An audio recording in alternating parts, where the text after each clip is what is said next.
you know, artists can, leave a wallet for their family, and as their art is sold on the blockchain, their family can get those royalties, for generations to come. So, it's all, this is what it's about, building that generational wealth. Whether you're a musician, you know, a digital artist, I love the technology, and that's why I'm here. But yeah, enjoy your show always. Appreciate it. Yo, you're a legend, man. Really appreciate you. Scott, you on mic? You have something to say? Oh yeah, nah, showbiz. I love that, bro. I totally saw this like when the tops, Garbage Pail Kids, Funko shit, all those drops when they had the physical redemption. This is 3 years ago. Like this is what's so funny about this space is like people were doing this 3 years ago. It was just on Wax blockchain, and chains that weren't as popular, or like not on crypto Twitter. But another thing I wanted to cover too, real quick, profits. You kind of preface this is when these collectible peoples come,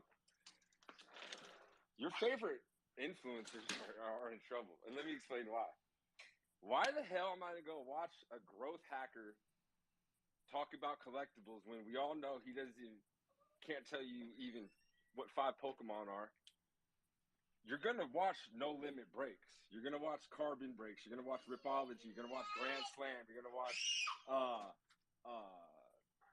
the biggest collectibles companies who these people are partnering with. Like, you're not going to watch some random NFT dude with 100,000 followers break. You'd be like, who the fuck is this guy? What the fuck are you breaking for? You're like, we also see those guys on Facebook. All of a sudden, it's John's breaking group. He spent 10 grand on cards and now he's a fucking breaker. Oh my Nah. And god. yeah, no, that's what I'm saying. Imagine this. Now, dude, it's going to be fun. I'm warning y'all now. Y'all are going to see the political war grifters all of a sudden go, oh shit, this ain't really working. Collectibles is popping. I've been a breaker. I used to have Pokemon cards in 1999. So just be careful. Just like any meta, there's going to be some goofy shit going on too. But like I said, man, hold your beers because when the sneaker people come, when the Funko people from whatnot, like I could keep going and going and going. People are going to follow them, just like gamers, right? Like, so quit investing into these growth hack rooms when they're about to get their lunch took on any kind of meta that's here. Yo, Scott, you said Wax, right? I got AMC NFTs on Wax. See, Showbiz? Hey, Showbiz, this is what's crazy. All the Funko collectors that were on Wax, like seven of like, I don't know, 10,000, 20,000, 30,000, however many wallets Drop has, there's like seven of us on crypto Twitter, fam. Literally. Snack Daddy, Geo, Profits knows him, and a few others, and that's it. Like from the hardcore, part of the Funko community or people that work there, like there's nobody here. Out of 30,000, 40,000 wallets, they just collect the drops. Showbiz, you know that tops, whatever it is, they don't give a fuck about Ethereum or anything else. They just want their product. They don't care what blockchain it's on. They just want their packs. Definitely, bro. Definitely. And it's all about what you love collecting, man.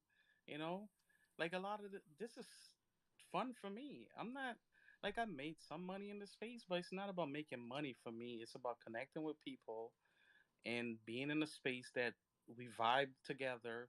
We have the same passion.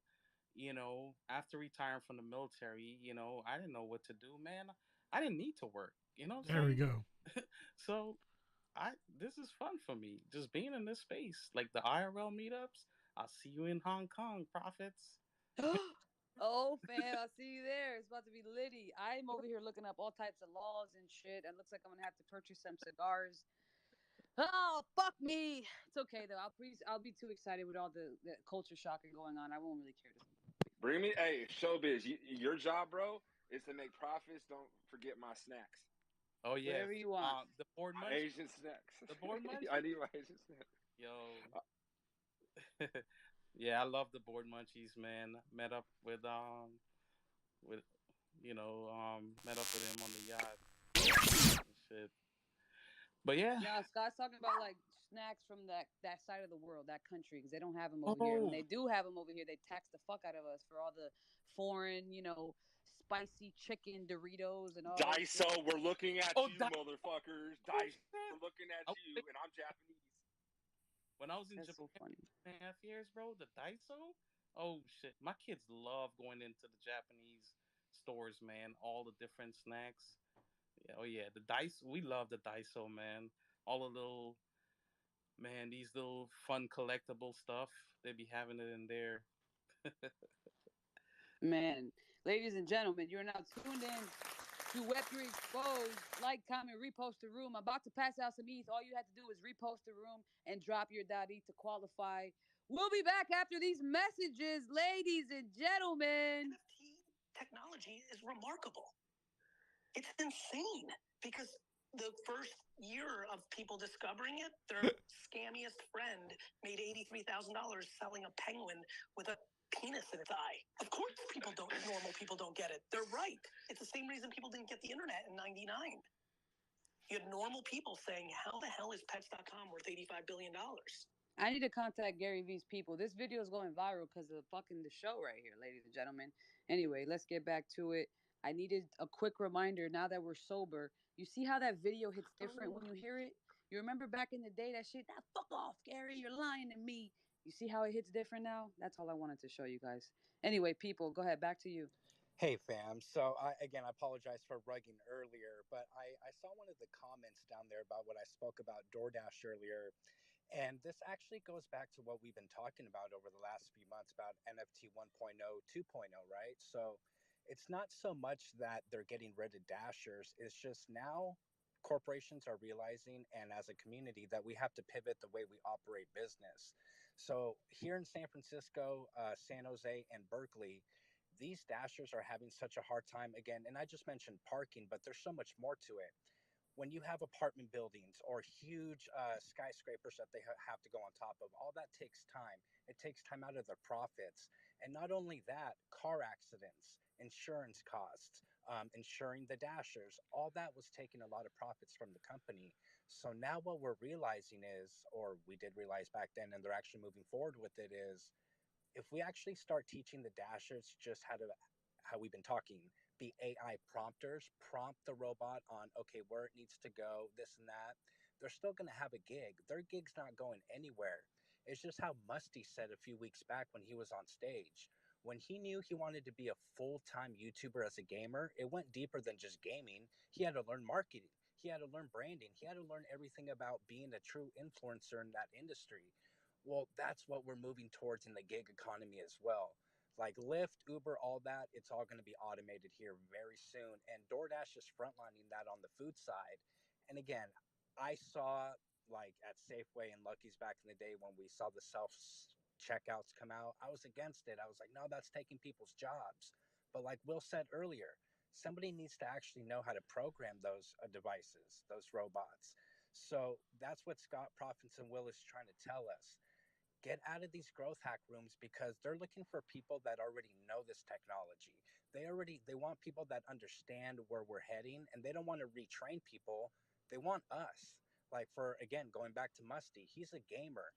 Well, there's a lot of gamers out there that I guarantee you will be probably one of the top military people in the future, because the future's not going to be fought the way we're used to in wars. It's all going to be tech, and I'm sure we're already there. So again, it's just not pivoting on what you're doing in your lane. It's just pivoting on adoption. Again, and I don't mean mass adoption, but adopting new tech and just utilizing it for the better of everybody. So I just want to finish my take on that. Hey, big love, yo. Definitely love the way you articulate yourself. And I agree.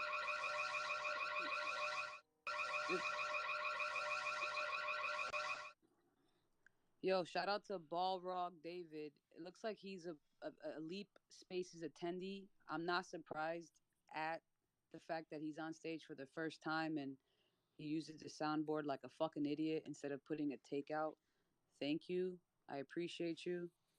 Um, you'll stay in request. Also, tell your mother to tell you that she loves you, because it looks like you came over here for attention, and I think your mom can give you better attention than you can get here. So go ahead and go do that. Anyway, let's go ahead and pass it to Board. Board, I would love to hear from you whenever that mute button works. Go ahead. Hey, Prophets, I wanted you to know I was channeling you just now when I was doing some pull ups and chin ups. You got really good form. I'm packing about 20 extra pounds that I don't want. So it was just while I was doing it, I was thinking, like, damn, she keeps herself really straight vertical when she's going up, trying to model that, not cheat. So thank you for the You're inspiration. a legend. Congrats, dude. Keep it up. Yeah, man. It was a lot easier during COVID when I was locked up in the house and had nothing to do except for work out. I was I was leaner, but it's fine. I'll be back. But I wanted to chime in on that last point. As we're starting to see this, tiny little potentially temporary bull run. Famous words by Warren Buffett: "Never invest in something you don't understand." I think within all these alpha groups and like the trust me bros, people start to just take other people's advice to buy into something or experiment with something because someone they know tells them to, and that has definitely burned me many times, and I'm sure a lot of people in this room. And I do have to say, like, we, for those of us who have been doing this for 2-3 years or even more, if you fully understand something like, staking Ethereum, owning Bitcoin, whatever it is, like, just keep stacking the stuff that you understand. Once people start getting into these really complicated, DeFi protocols or really complex NFT projects where you've got to like burn and move stuff around, it gets dangerous. And it's not just dangerous because of the potential exploits, but it's dangerous because it trains you to That's push a your decent take. comfort level, your personal comfort I level agree with there. what you would put your money into, and that inevitably is what leads to some mistakes, or you to be losing money because you locked it up in a place that wasn't necessarily safe. So it's obvious, and I think we all know this to be true. But I think, like, as we're approaching maybe the end of a pretty horrific Thank time in you. crypto, whether that's in the next month or year, it's just an important reminder and thing to keep in the back of your heads. Like, just invest in what you understand completely. Yo, well said. Definitely couldn't agree more with that. Mr. Shotgun, amazing to see you, sir. Thank you for being here, man. What's going on? Yo, what's good, Profits? Scott Wells, what's good? First and foremost, I would like to thank Profits because she was in 1v1 earlier. It was a banger. I got the opportunity to ask some questions, go back and forth, and like as somebody that really like be listening to the show for a minute and looking up to what you guys do was truly an honor. But something that Scott just said that really caught my attention was the fact that these big Web2 brands and like big personas that are coming into the space, they don't necessarily need like those influencers, those marketers, like all these entitled people in this space. So, like it's really refreshing to think that they can really like just pay anybody that's doing this at a higher level, whether that's Web2 or really in any other field. I feel like these people, they really get caught up in this position that they're at when they have some sort of influence into Web3. But with that being said, I'd really like to get your guys' perspective on like having in mind that those businesses, those big brands, they don't really need these people that are in here.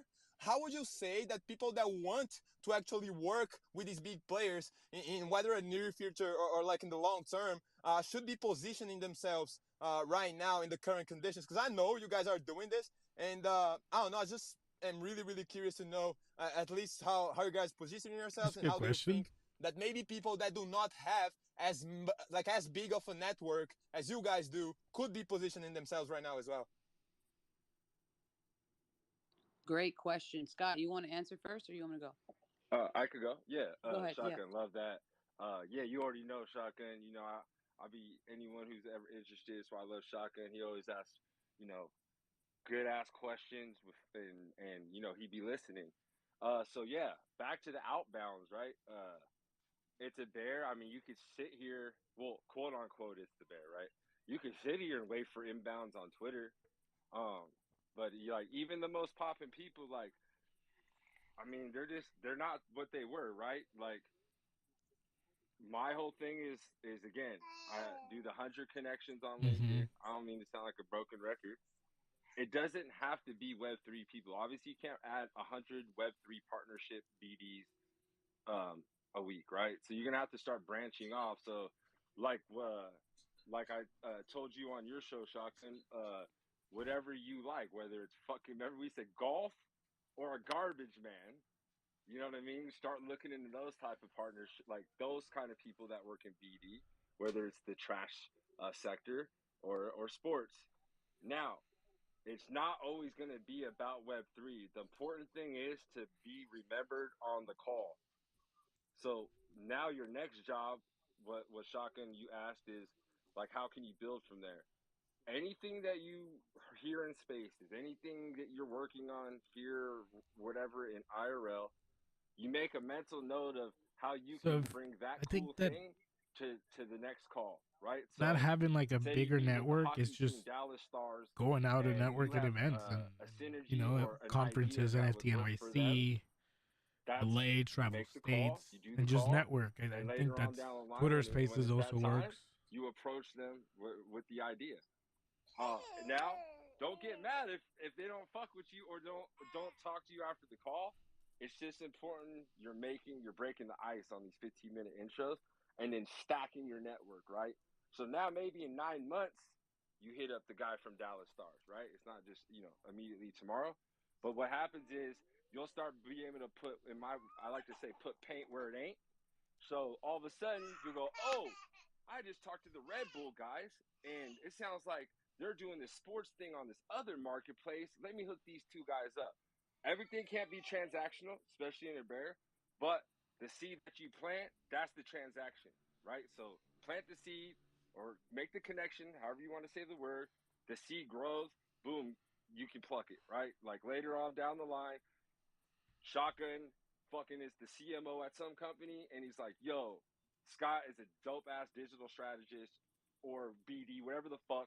I'm gonna fucking put him on as a subcontract." And yeah, man, that it's really no secret sauce. And if you don't say you have 1,000 followers, right? Because a lot of people will message us, well, I don't know anybody from music or whatever whatever space you came from. I don't know people in gaming, whatever the hell. Man, whatever sector you're in, start there. You work at fucking Southwest, hit up Lufthansa, every airline on LinkedIn, write Southwest partnerships, Southwest business development, Southwest strategic partnerships. Then go to Lufthansa. Lufthansa has an innovation hub. So write Lufthansa innovation hub, add all of them. Lufthansa strategic partnerships, Lufthansa, and so on. You get 100 of these a week. I guarantee you, and people that really listen, Peoples is here. There's a couple other people who actually listen to this shit. Do this for 1 month. Don't do it for 5 days, 7 days. Get all butthurt about it. Do this for 30 straight days. Every Monday, your shit refills. I can't wait to get off spaces and send another 100 out. Your 100 people aren't going to hit you back, y'all. It's going to be like the old business. You knock on 100 doors. Hopefully, 10 people kind of fuck with you. You close 2, close 3. Same thing here. You're going to send out 100 messages. And Shotgun asked me, dude, do you feel like weird because it's like a sell? My secret, I'm going to tell what I told Shotgun, and I'm going to let someone else cook. When I do the outbound, make it very short, precise, and I write PS. Not trying to sell you or show you any products, bro. We just talking.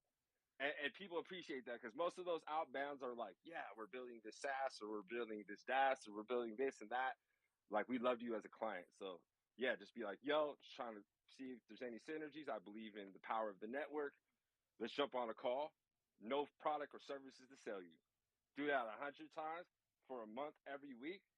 Bro, your network will build itself. And then when it's time to cook, you put paint where it ain't, connect everybody. And imagine a year from now, 2 years from now, for me and Profits, this is our 3rd year, going on to the 4th. So imagine all those stacked up. And then now in the Bear, I'm going extra hard every day, going to the LinkedIn audio rooms, linking with people there. And sometimes it's not Web3. It's just about other stuff, but it's just the connections, bro. That's like the biggest thing I could say. And yeah, show up to this bitch every day. Absolutely, yo. What the fuck? Alpha. Also, to add to that as well, to answer your question, first of all, I know it's easy to, we hear the hype, we hear the excitement, and we feel like, oh, I don't have enough money or I don't have enough sources.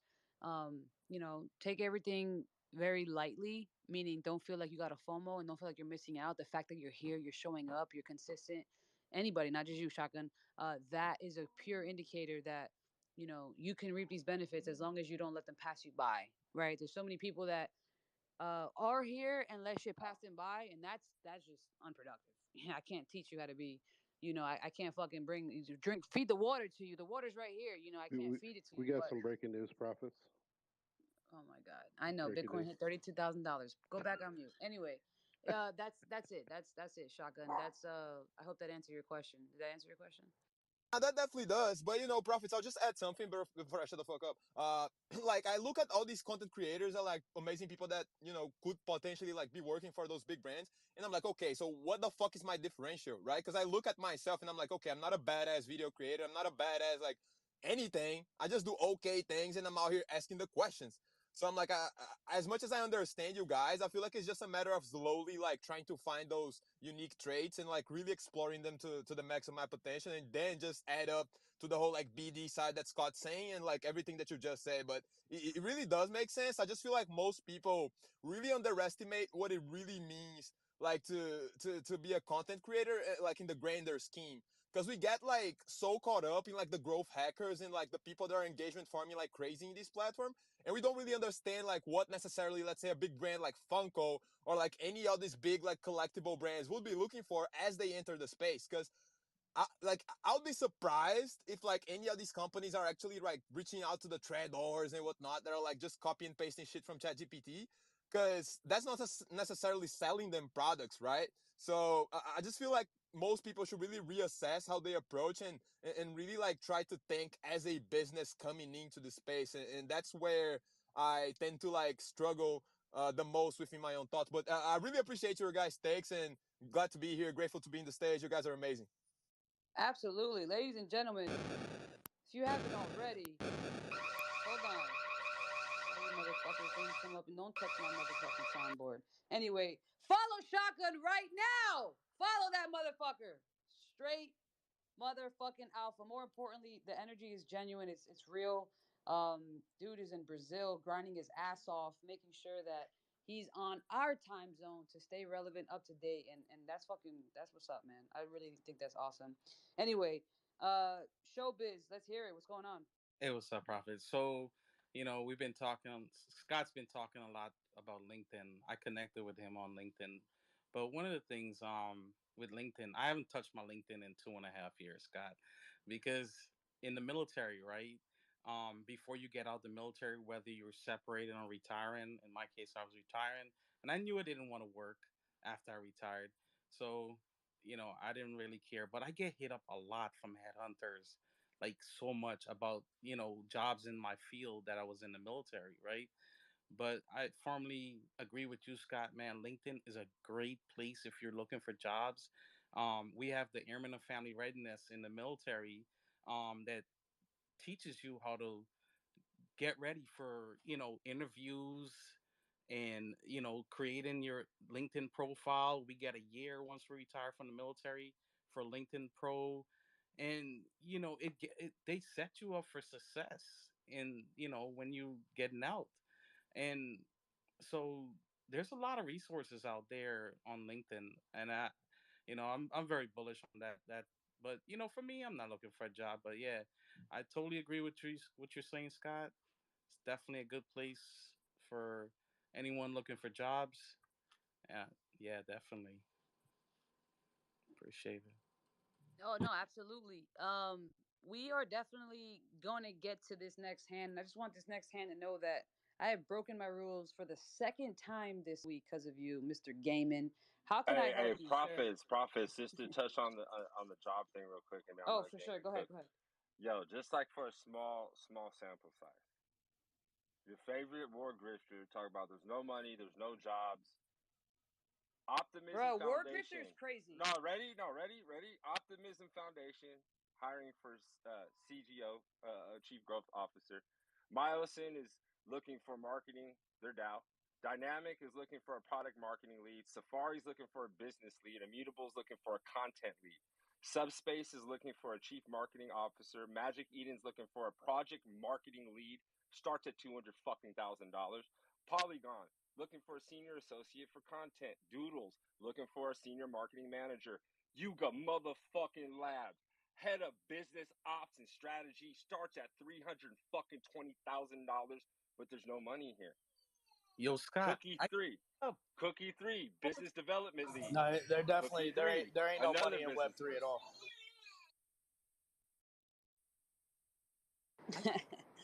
Oh man. Anyway, Scott, were you done? No. And then just yesterday, if you go on Web3 jobs, it's what is called web3.career. What I said earlier, there is a fucking dev shortage, and I don't mean like a couple jobs need to be filled. Like every fucking day, it's a whole new page, and they don't get filled. And then they just can I touch on that real quick? More money. Yeah, go ahead, so, bro. Because I know you know. Help me let them know. So there's bro. a reason for that. I lost about $100,000 with Sassy doing contract dev work.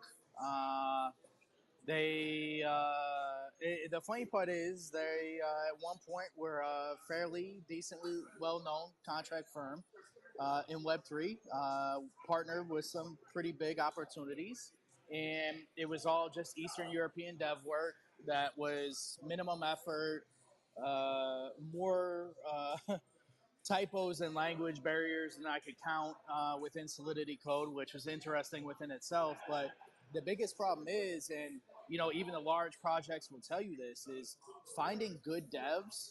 It's not about the price. It's they're few and far between. You can find a lot of devs that are good, but the problem is finding devs that are great is the biggest problem.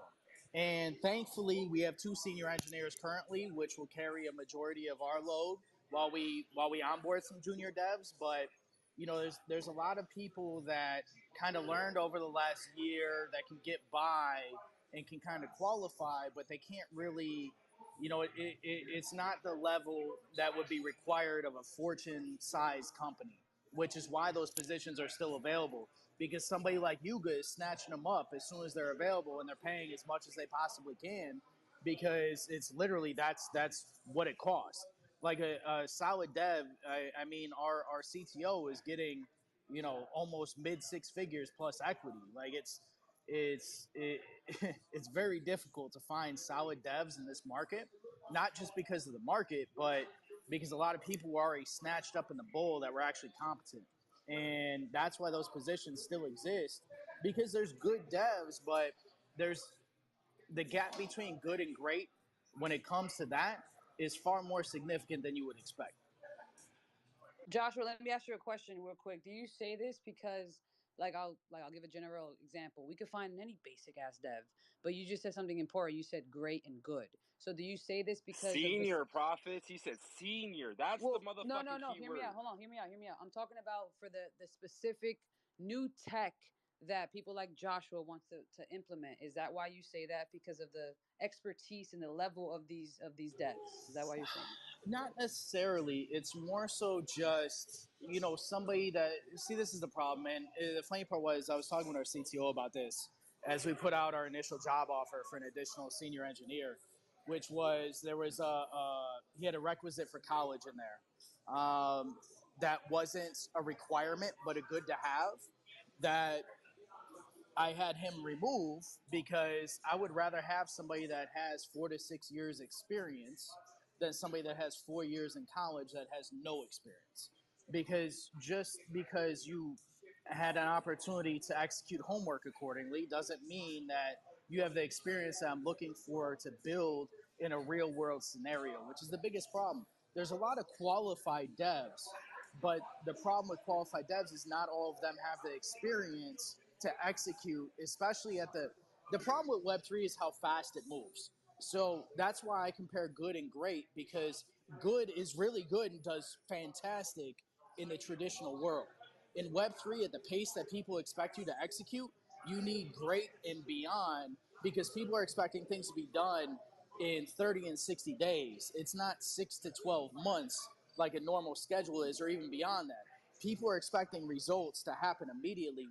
We onboarded a new client last month that we told we would get to, we'd be able to do an activation probably middle of Q1. They want it by the end of December. And, these are the pressures that you have to execute at, which is why you need great and beyond. like, I'm not downplaying good. Good is fantastic, but the unrealistic expectations of this space and the speed at which you need to execute, that's where experience is everything. And it's not to discredit knowledge, because knowledge is obviously power, but you need to be able to adopt and overcome a lot faster than people are expecting you to, which is where having that 4, 5, 6 years of experience in the space is a lot more valuable than you having 4 years of knowledge on the technology. Hey, Richie, check this out. This is gonna fuck you up too, bro. So, 𝕏Spaces Labs, they did a poll, right? So they interviewed or they polled 1,000 devs. 80%, bro, said that they're gonna have to retool their stack, and 75% said it's the lack of supporting resources is why they haven't gone to Web3 yet. So like the numbers are backing what you're saying up too, bro. That is crazy. 80% of traditional devs will have to go back and retool. And what we haven't even brought up too is, okay, let's move Web3 bucket, as a solo bucket. Y'all seen what senior engineers for these AI companies are getting fucking offered? Yo, $500,000 starting. Like no cap, like it's just crazy. And like what Richie said, Hold on, it's Scott. because you need the top level shit for this. You can't be an maybe you did a couple of Solidity, maybe you did something on Rust. Dude, this is like open AI. These are fucking, like, you can't fuck around. So those type of devs, man, hopefully they go to that boot camp for Coinbase that they just opened up for 8 weeks, Richie. Because yeah, bro. No, it's like that's the biggest problem is, having a startup, you're competing for the same human capital as somebody like Meta, Yuga, Amazon, all that. So you have to be able to compete with the salaries that they're offering, or you have to have an enticing enough propositions where equity in you will supersede the salary with them. So it's hard to find good devs right now. I wanted to add to that real quick because I think this is an important conversation. This is the same thing I come in here, Scott, every day and I talk about when I'm saying, like, there's no employees. People can't find employees. The job market's still really strong, right? And that's because there isn't, right? There's a bunch of people from college. There's a bunch of kids from college. But when you're talking about somebody who can lead a team and give realistic expectations on timelines and say, hey, we need this many people to meet that timeline, we need this many people to meet that timeline, there are a lack of those people. These companies cannot find people in the industry. In any, look, I'll tell you on the structural engineering, MEP, architectural, it's the same thing. They cannot find people that can give realistic timelines or understand what timelines are and be able to run a team and take care of everything on the front end and then have people work underneath of them. The leadership portion of the economy as far as workforce is gone. There is a very small pool to pick from, and these companies just had to keep raising the bar and raising the bar and raising the bar on their overall of how much they're going to pay these people. Like, even in my industry, man, I jump back in, I can easily get into 250, 300K. Like, it's not hard at all to get into those numbers. As long as you have the experience and you say, I've worked with this company, this company, this company, they'll be like, how much you want? How much do you want? How much to bring you on? We can give you a sweet medical dental package, everything you want. And it's only going to get worse, in my opinion. It's only going to get worse. I don't see this getting better. I think we have a major shortage of employees, and when I say employees, I mean the top end range of employees, not the low end range. Yo, ladies and gentlemen, your favorite founder, your favorite Discord caller, your favorite trader, they're coming out of the debt right now, bro, because Bitcoin is trading at $33,000. It just touched 34,000, and then your asses got wrecked because you longed it too late. Stay tuned, and make sure you play the recording from earlier today because Will had a great sentiment. Anyway, let's get back to the hands game. I can't wait for Elon to take that soundboard away from you. I can't wait till you fucking learn manners. Anyway, gaming, go ahead.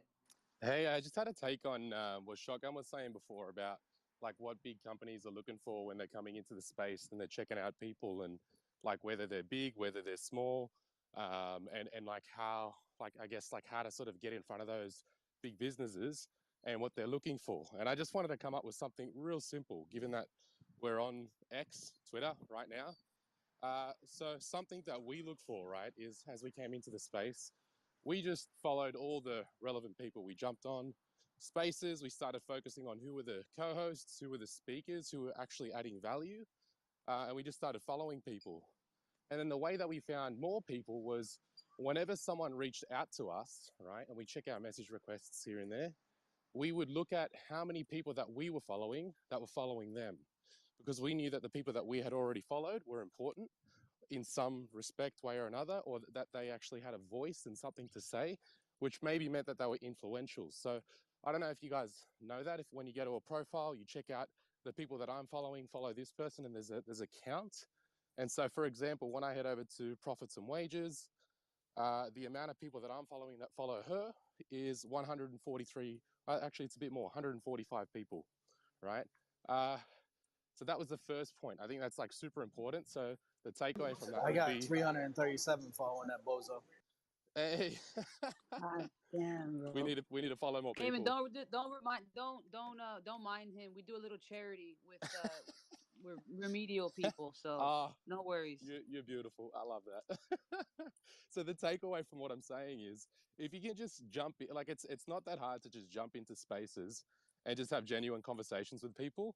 And when before you jump in, go read Cointelegraph, go read crypto news, go read Bitcoin.com. Just go inform yourself of what's actually happening, and it like just be able to contribute to spaces. Like it doesn't always have to be about what like you're working on. It could just be a genuine contribution, which is what I love, just jumping into spaces with. That's why I raised the hand. And obviously Profits has a rule maybe against like company pages, but I don't know. But that It's not even it's against. It's just you getting this free promo up here, but it's all right because we have a call next week, so you can hang out. all right, all right, all right. Well, so anyway, that's my takeaway is just like just be genuine, I jump in was on spaces, stage. inform I'm taking yourself. 10%. All right, that's me. Thank No, you. all good, gaming. You're definitely not gonna lie. At first, I was like, "What the fuck is this guy's takes?" But I think you think pretty smart, man. Appreciate you as always. Participating. People, go ahead. Hey, Gaiman, first of all, my brother Hero. I can't believe that's you, brother, bro. It's been a very long time, and it's a pleasure to see you up here, bro. Peoples, hey, I just want to say, brother, congratulations. I haven't had the chance to speak to you. Everyone, you're talking to a cancer survivor here. He's literally come out from like really dark places, and he's hit it on the head. Like Peoples, Vader was telling me the other day, brother. I'm so proud of you, mate. Well done. Like good for you, man. And I'm happy that you're around and you're still hanging out and you're still driving as you usually do. You're amazing, brother. I love you, bro. Actually, that's exactly one, and I'm sorry for getting emotional again, guys, but something that Prophets and Scott said earlier. Shit doesn't happen overnight, you guys. I've been at this for a very long time, and like Gaiman just said, I'm gonna be vulnerable right now. I lost my career 3 years ago because I got sent to a cancer doctor. Everything just went to shit. My children were suffering. Had them in the fucking hood of Sycamore, and Scott, you know where Sycamore's at in Antioch, bro. And it was just a shitty time. But you know what? You keep pushing. You show up every day. If you want it, you're going to get it. But it's not going to happen overnight. I promise you that. And you're going to get knocked down more times than you can think. But that's why every day I do my best to show up to these spaces because I'm actually learning. I'm learning from people that actually care about me and care about you guys and your success.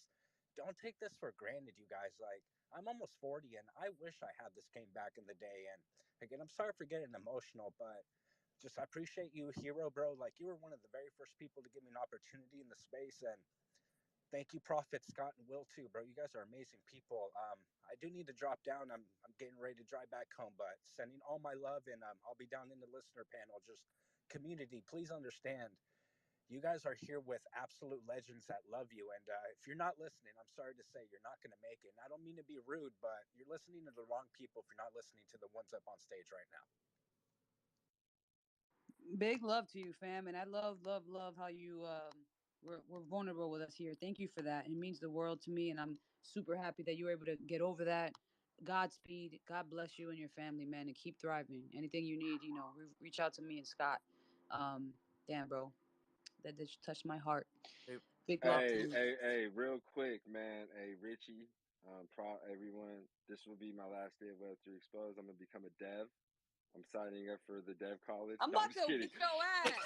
Yeah, dude, yo, because it's funny. So you get the little LinkedIn alerts for the jobs, bro. Like as we're talking, general manager for devs, right? You're overlooking the devs at this particular company. It starts at $448,000.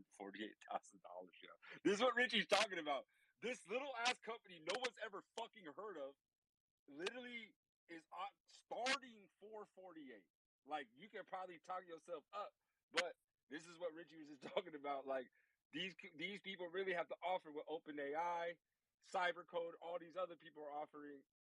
This is crazy. Starting at 448, that's actually an affordable amount of money in San Francisco. Subcontracted. Hey, Prophets, can I say something? Of course. Man, peoples, I know the battle, the struggles with cancer, man. Was the I was taking care of my mom. She just passed away earlier this year. I was taking care of her for 8 months when we found out about her diagnosis. And man, I been in the hospital 7 times. I was taking care of her in palliative care and hospice care at home. I literally became an at home nurse. Like I learned so much in 8 months, man. So it is definitely amazing to hear when people do battle it and win, beat it. So definitely, man. You know, one of the big things I'm gonna be starting, in my mom's honor is like, a cancer, like a no cancer fund. Those are the type of things I'm supporting because it's definitely it's hard. I've seen like people who didn't have anyone to drive them home after treatments, man. It was sad to see that kind of stuff, you know? So definitely something I near and dear to my heart because I lost my mom and my grandmother to cancer. So definitely, man. Much love to you. And oh yeah, Scott, well, I just posted, man. We're starting our dev school, man. Web3 dev school. Hey yo, that's funny as fuck. Emily, go ahead, babe. Yeah, so I'm like one of the rare people in Web3 who actually worked professionally in Silicon Valley tech for the first part of their career until I came over to software, or until I came over to Web3. And I think that there's a lot of assumptions that people tend to make about like the culture of software and how employees are incentivized and what really makes them stick around, or how to even get good employees. And it's pretty incredible when it comes down to it, right? Like, of course, there is a high cost of living. That's undeniable in the area, and a lot of the high salaries kind of justify that. Like the poverty line in the Bay Area for a family of four was something like $110,000, like 5 years ago, which is really steep, and it has not gotten better since then. So like when you think about, what does a very high skilled, high demand laborer deserve to make, or is like fair for the amount of effort and skills it is, or it takes to do their job, like yeah, those salaries do become super inflated.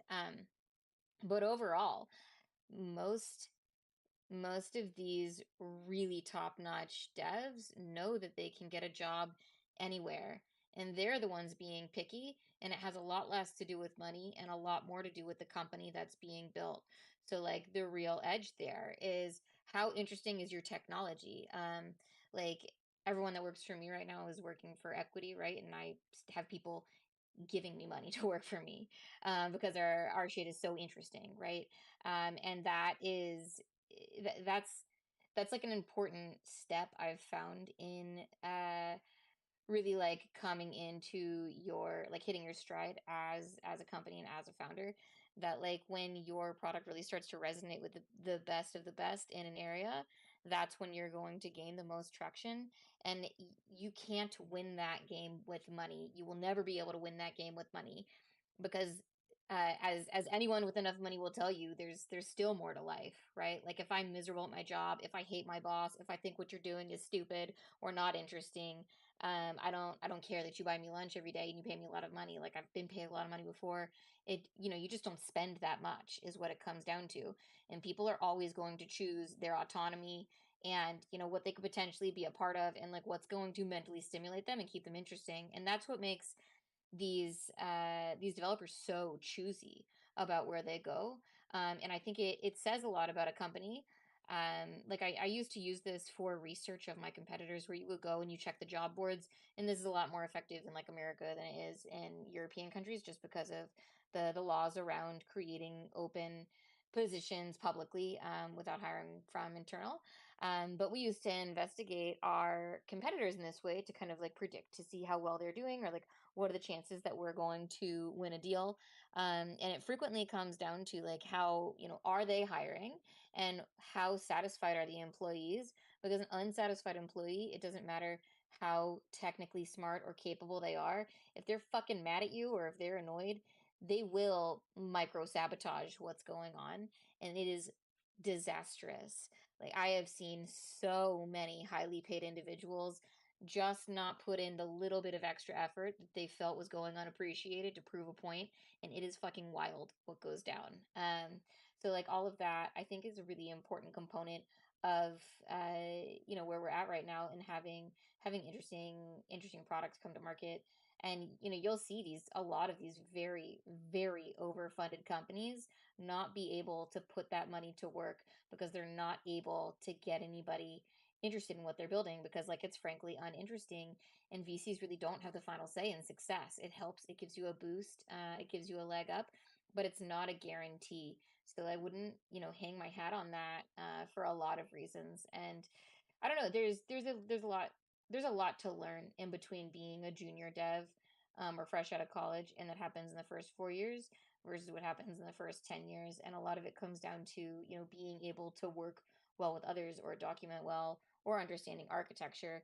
And the difference in building infrastructure in an early stage company is that you're laying the foundations that these products will be built on, versus at a late stage company, you're working on a micro facet of the features.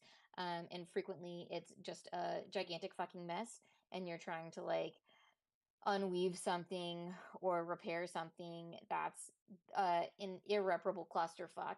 And like that's just not a good indicator of who's going to be a good employee at an early company versus a late stage one. I don't think VCs are beneficial. Personal opinion. I think they stifle innovation by trying to silo you into doing what they think is best, as opposed to allowing founders to do what founders did.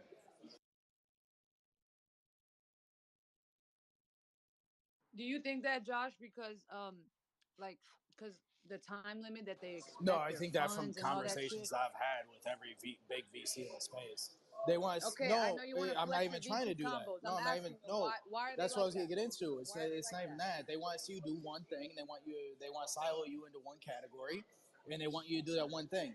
I think the perfect example of this is Facebook.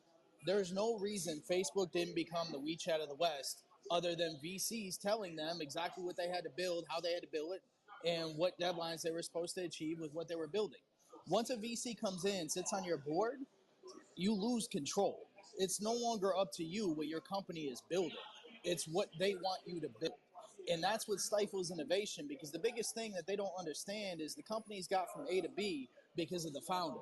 You're trying to take them from B to C and beyond, but you want to tell them how to do that when it's what they did that achieved the results and performance that made you want to be involved with them to begin with. And that's the biggest problem is most people are just a bitch and heat trying to get money from a VC because they think it validates what they're building instead of actually being focused on building what they want to build. You don't need to be validated by money. Your product is what validates you. And by having final say on that is what will speak volumes moving forward, because now you're not going to be crippled by what somebody else wants you to do. Now you can do exactly what you wanted to and build what your vision is by not taking that capital. And that's one thing I learned in the calls I was doing was they were trying to silo us in doing specific verticals that I didn't agree with, which is why I won't take VC capital for Sassy. But I think a lot of people get too caught up in that valuation and that dollar figure because they either haven't had money or they see it as a guaranteed paycheck where they can cut themselves a big salary. And instead of focusing on what they originally set out to build, they become too focused on the monetary aspect of it instead of the product. And once you focus on the money and not what was being built, is where you lose everything that you were originally building.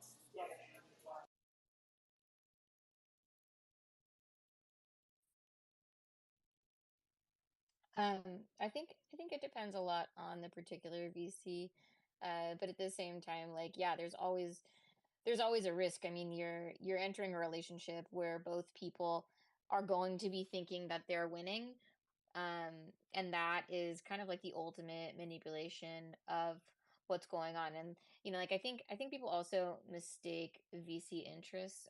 A lot of the time they think like, oh, here's someone that's going to be here for the long run, but the reality is they're looking for an exit just like anybody else is, right? They're going to sit there and they're going to pressure you to grow, and as that investment comes in, that actually increases your valuation directly because it becomes cash on hand.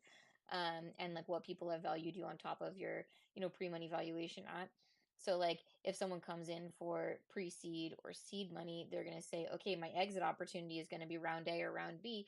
What can I do to stimulate your growth to get you to my exit?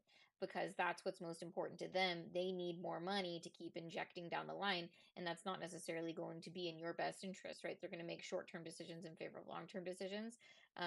And like that's always the challenge. Like that's not a guarantee, right? Like of course that's not a guarantee. There are companies that are out there or VCs that are playing the long game, but like I think that's the reality with namely a lot of stuff in Web3. It takes like a pretty degenerate VC in general to want to invest in what's going on in Web3 without understanding the potential of the impact just on regular capital transactions day to day, or not even capital, just like database transactions day to day.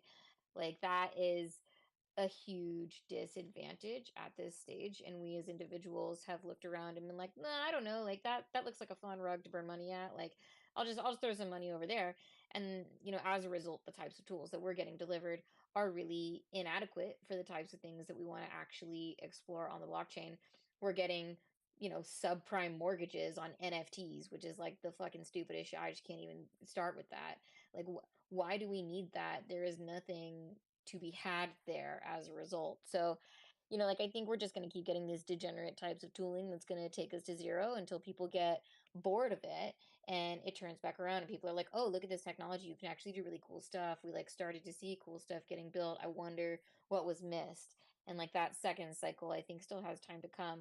But there's people who are legitimately looking at it and are interested in it, and I don't know. I think there's going to be a major interest shift in the majority of investors from AI back into blockchain, just as a result of how far regulation has come. Like I was working in AI in 2018, and we got ready to be acquired as a result of our competitors' AI being accidentally racist. And that was a major problem in the industry we were in. And like because of that alone, we made advancement. Like that, those types of incidences are not unheard of in AI. And like the type of regulation that's going to come as, just as a result of all of the examples of lack of human control. It's just not the same type of interaction that you're provided through a trustless exchange on Web3 development. So I think it's pretty inevitable at this point, like where directly the money goes or who is actually able to capitalize on that. What teams do we know now that are equipped enough to turn that into value and take advantage of that opportunity? Like that question remains to be seen. Anybody want to add to that? You're more than welcome to go ahead and do so. I was just going to say that in general, I think angel investors or family offices tend to be a little bit less pressurizing than I would say VCs are, from what I found in the past. A little bit more willing to work with you and not as not as down your throat on like, hey, where's the ROI and when? But that's just, I don't know, if someone's thinking about like, oh, you can't get can't get money without all these like consequences. I don't know if that's entirely true. No. Family offices, angels, things like that are fantastic. VCs are fucking vultures. Like, it's two entirely different things. Hey, Well yeah, and said. I mean, it even stretches. Like, I know we're talking about tech, but man, shit, since we're on collectibles, I watched this shit happen with Funko's ass, right? Like, dude, their CEO and the founder cooked for 10 motherfucking years, dude. Did all this shit, brought it, got all these licenses, crazy ass story, which they made the movie on. And what happened? They started fucking with VCs, got bigger and bigger, went public. Brian's gone. Founder stepped down a long time ago. And, you know, it's a $1 billion company, but they don't give a fuck about Funko Fun Days or none of the stuff at Comic-Con. They sat everybody outside this year, right? They're not, a VC's like, wait, you guys spent $1 million on a party at Comic-Con? Fuck out of here. You're not doing that no more. So it just breaks the whole everything down. And now it's just like this, like, you know, it's like Mattel and Hasbro. You know, no disrespect. I love those companies too. It's just like Funko used to be this, like, you know, you could talk to the CEO, he'll party with you, and you know, you get to do all this, like, you know, community stuff where they put money. They would throw an event in every major city for you, right? They like it'd be Funko Fun Days in Sacramento, LA, San Francisco, Houston, Miami. Like now they just go, we'll send you a couple toys for that shit. You know what I mean? So yeah, like all across the board from tech to fucking, you know, money. VCs is like what Richie said. They silo you into a one thing that makes the most money the fastest. And no matter if that shit was in your fucking flywheel or not, they're like, oh no, you're dropping a token. Like in Web3, like certain VCs, you know, once they sign up, you know, when a company signs to a certain VC, you already know what the fuck No, kind of money. it's Like, not oh even yeah, they certain like to do. VCs. There's, I'd say, probably at least 80% expect the token provision, any funding that they do, because they want you to drop a token so they can pull their liquidity back out.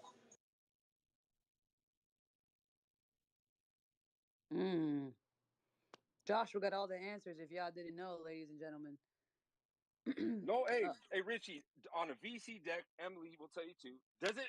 Don't you not have to put a whole ass slide how you show them how to get their money and get the fuck out? So this is like what people don't understand. You're literally in a deck telling, like when you pitch a VC, like Paradigm, So whatever. I You have to talked have a whole with slide about a token. I talked with probably all the biggest in the space. And that it's not limited to that. I've spoken with a lot over the last month and a half, 2 months, and you know that's what a lot of it is. A lot of them want token provisions and other stipulations for them to be able to find and formulate, you know, a easy multiplier on capital. But the biggest thing was there's a couple of things that we have coming up late Q4, mid Q1 that they didn't necessarily agree with because they wanted us to be siloed into IP licensing, which I don't agree with because at our core, we're a foundational legal protocol, and some activations that we have in Q1 will better validate that. And we have an announcement coming tomorrow, so I can talk about it now. But we'll be powering. It's funny because Ape Father rebranded as his actual name, and he's using a pudgy now. I don't remember what it is, but he made a tweet earlier talking about hot opinion PACs next year. PACs, which are, for anybody that doesn't know, it's a political action committee, will use crypto to facilitate more donations. So the funny part about him saying that was he forced my hand in an announcement tomorrow on something that we've been working on for the last 6 months, because being a foundational legal protocol, we also deal with regulatory compliance and things in that regard. So coming in November, we will actually be facilitating fiat to crypto donations for several super PACs for the upcoming election cycle in 24. And one of them is bipartisan and blockchain specific to bring a voice back to retail. We're going to be doing bi-weekly I guess you could say town halls, to where retail will have direct access to sitting congressmen to have real conversations to shape policy around what benefits retail. It's no longer Coinbase advocating or prior to the collapse, FTX or anything like that. You know, it's no longer somebody. BitBoy Richie. You know, it's no longer the people that have big bags that can control the outcome. Now retail has direct access and a direct voice through what we're doing, and that'll be announced tomorrow. Where I'm waiting for sign off for comms to be able to tweet it, but they'll be coming from the Sassy account tomorrow. It should go live in probably the next 2-3 weeks, and it was all created because one of the packs that we're working with, their biggest thing is transparency. They want everybody to know that every donation that goes through is sent on to the candidates that it's supposed to go to. And in TradFi, you can't do that. But by leveraging blockchain, and if all of those candidates have crypto wallets, now all of a sudden, you know, that's pure transparency on chain that the money that went in, this is exactly where it went to. So, you know, it's funny because super PACs are often used to hide money. And because of the people that we partnered up with, they're trying to do the complete opposite and actually bring transparency to the capital. But the biggest thing that we're achieving with this is stripping the narrative from Gensler that, you know, all of this is a scam and it's used for, you know, it's used to fund terrorism and all these things. No, we're literally using it to bring transparency to your own fucking capital. Like, this is coming to Congress to bring transparency to prove that money that comes in goes where it's supposed to go. And, you know, at the end of the day, our goal is to make it a standard to where now everything has to be on chain moving forward. So you can no longer hide money in a super PAC, because when you form it as a C4, you can do anonymous donations. 50% can go to candidates, and the other 50% goes to whatever the fuck you want to do with it. It's supposed to go to you know, public outreach, but obviously that could be very blurred lines in regards to how you want to maintain that initiative. So, you know, we're doing everything we can to bring the power of policy back to the people, give retail a voice, and actually create an opportunity for us to control essentially America's destiny with blockchain and crypto. Like, they don't want, the people that I'm working with don't want people to continue to go overseas. They don't want people going to Dubai. They don't want people going to Europe, Spain, all that. They want innovation to stay domestic. But the only way to do that is create real policy around what we're doing. Otherwise, everybody's just going to continue leaving because they don't want to be scrutinized and face jail time for something that they shouldn't be prosecuted for. Banger. What's up, Hey, bad brothers? Oh, sorry, Scotty. Go ahead. yeah, no, Richie, it's so funny, bro. You wasn't even here yet, bro. Literally, bro. Like, we're covering a research paper that fucking was talking about, you know, everything you're talking about to global blockchain supply chain, dude. $102 billion by 2032, but these motherfuckers having growth hacker rooms, Richie. Oh, yo, Like, real quick, so what, also, Richie? no, real quick, just Oh, to go ahead. just to add No, go ahead. validity to what I'm saying. If you look at the Sassy account right now and go to affiliates, Biden's senior advisor and primary campaign manager is Sassy affiliate and advisor, and we also have Republican former congressmen. Because we are bipartisan as a company, because it's more about the technology and less about the politics. But just to add validity to what I'm saying, you can go look at the Sassy account and see that these are people that are actually working directly with us to try and achieve the goal together. Bro, hell yeah, man. This is why, like, bro, you were saying this like a month when you came like a month ago, Richie. Like, how everybody on Twitter just be on that bullshit, bro. And this is what I be saying. I know you can't pull up every day, but today I covered. I said, you think there's no money in blockchain, and literally one of the fucking biggest research right for finance, literally telling you there's 100 billion just in manufacturing, logistics, healthcare, biotech, food and beverages, oil, gas, and retail, and of course, politics. What Richie's talking about, but you motherfuckers want to focus on who's fucking who's gonna not fight each other at NFT NYC. Like, shit, I fell into that last year. Fucking arguing with people that aren't doing any of the things above. They will not touch. And this is what goes back to what Shotgun said earlier. Why you don't see the NFT inspect guys? Why you don't see the people with 300,000 followers get these jobs? Because they don't cover none of this shit. I'll sit in their space for 3 hours, and this is no disrespect. Like, they won't even tell your own listeners about any of this, let alone philanthropy, let alone how IBM, Oracle, Amazon Web Service. All these people are in it legit Yo, on the logistics, philanthropy is another big thing supply that we're chain side. targeting. You know, we're starting with the political action committees, but now you take like the Hawaii fires, for example, and take Oprah and The Rock. You know, they donated millions that went to the C-suite and the board members. Whereas if that had been on chain, you could have seen exactly where that went. They would have been able to prove that that actually went to real people instead of it going within the company. You know, there's great use cases for blockchain technology. The only problem is in the echo chamber that we live within is it's all about speculation and when number go up on PFPs. You know, people aren't actually looking at it from a technology perspective. Well said.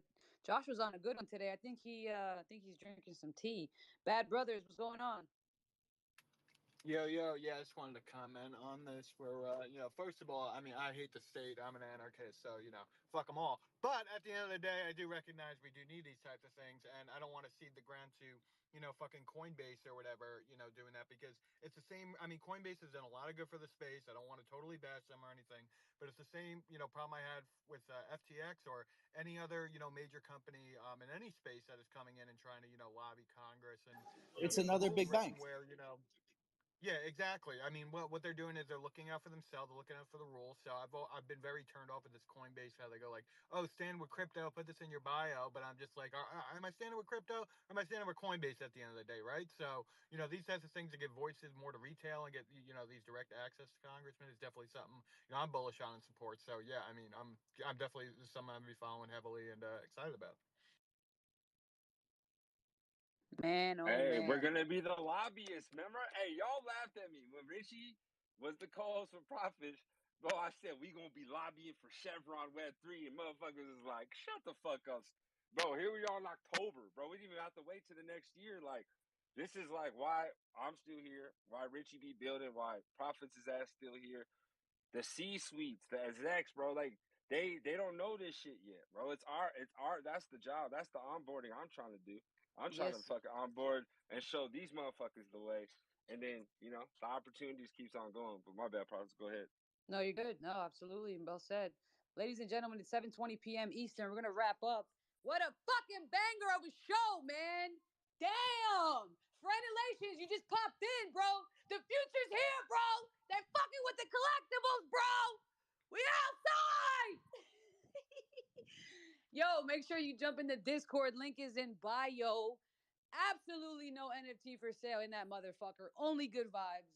Shout out to Scott. He's running the LinkedIn and the AI chat or channel, and he's dropping mad bombs in that motherfucker. He's sending shit in there before he sends to me.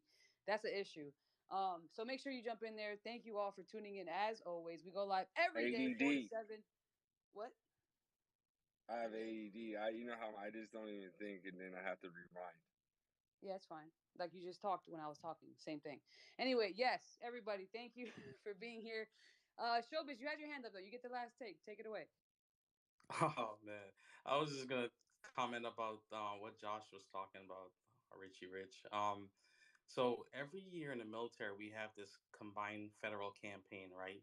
Is where they try to get all the military, personnel to kind of like sign up for donations, right?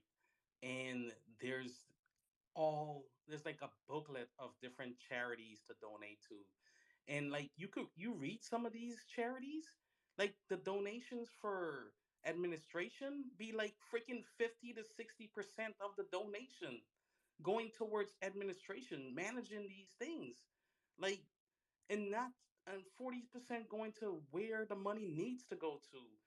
We need to have this stuff like on the blockchain definitely to see where all this money is going to, because you're taking money from military members that are freaking not paid well to begin with, and they want to donate because it's going for a cause. So you just got to read these things. Like I used to have to read through these things before I even donate, man. But yeah, I like what you guys are doing. I've been reading through, like, what Sassy Labs is all about, and I definitely like it, man.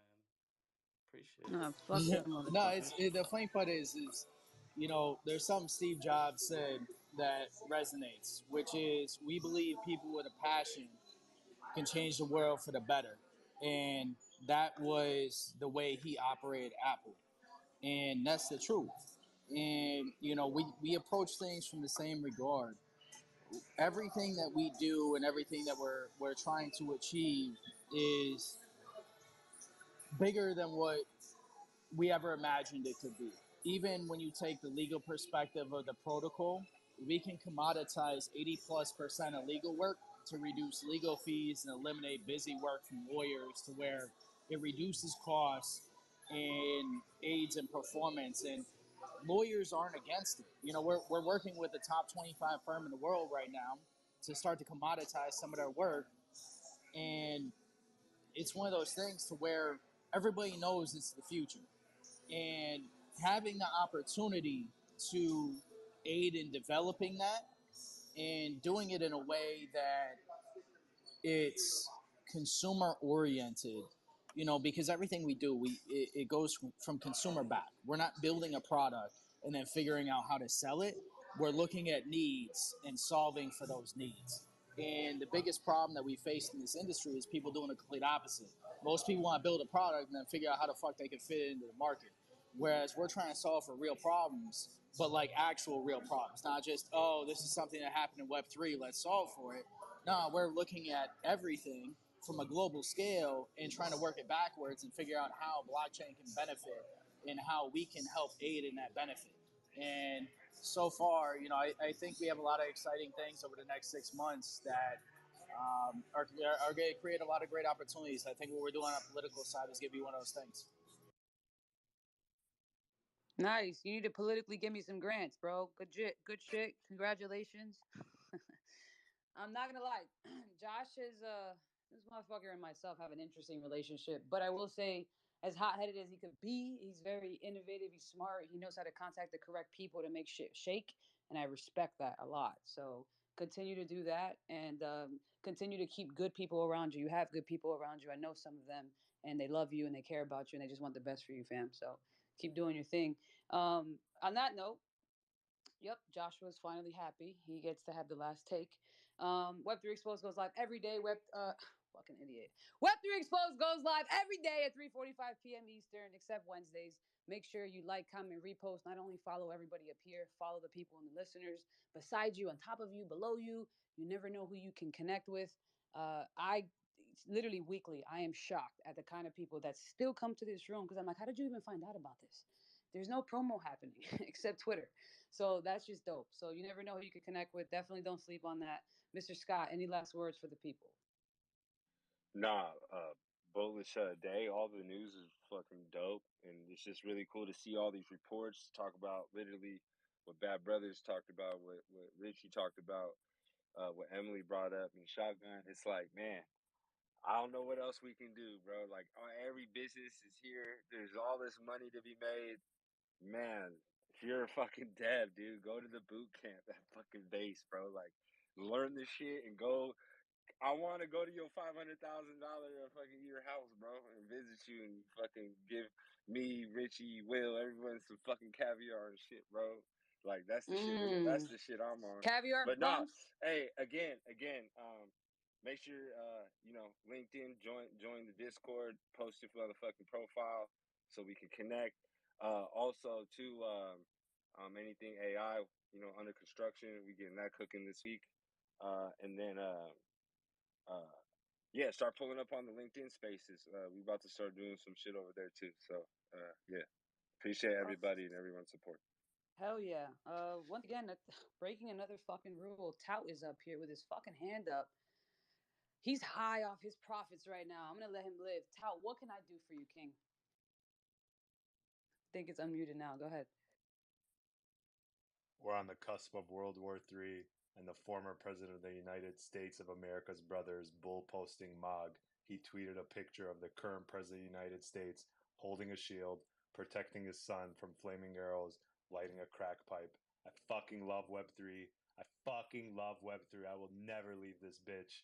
I will never leave this bitch. That really happened. Tyler is not capping, dude. Yo, he texted me, bro. I need to take that in. I'm like, what is this? Bro, Obama's brother fucking hates Obama. That's been documented for forever. So I'm not surprised at all. I love this. Damn. Richie, I love That's this shit. insane. This is Yeah, but why is he amazing. not getting Harry Potter Obama Sonic Inu? It has his name in it. You see what I mean? This is where it gets out of hand. Thank you for the shill, tout. Big love to you. Everybody have an amazing evening. Drink water. Text somebody that you love them, that you care for them. A lot of shit happening these days, man. Check on your people. Thank you. We'll see you all tomorrow. See you on the timeline. Everybody, peace.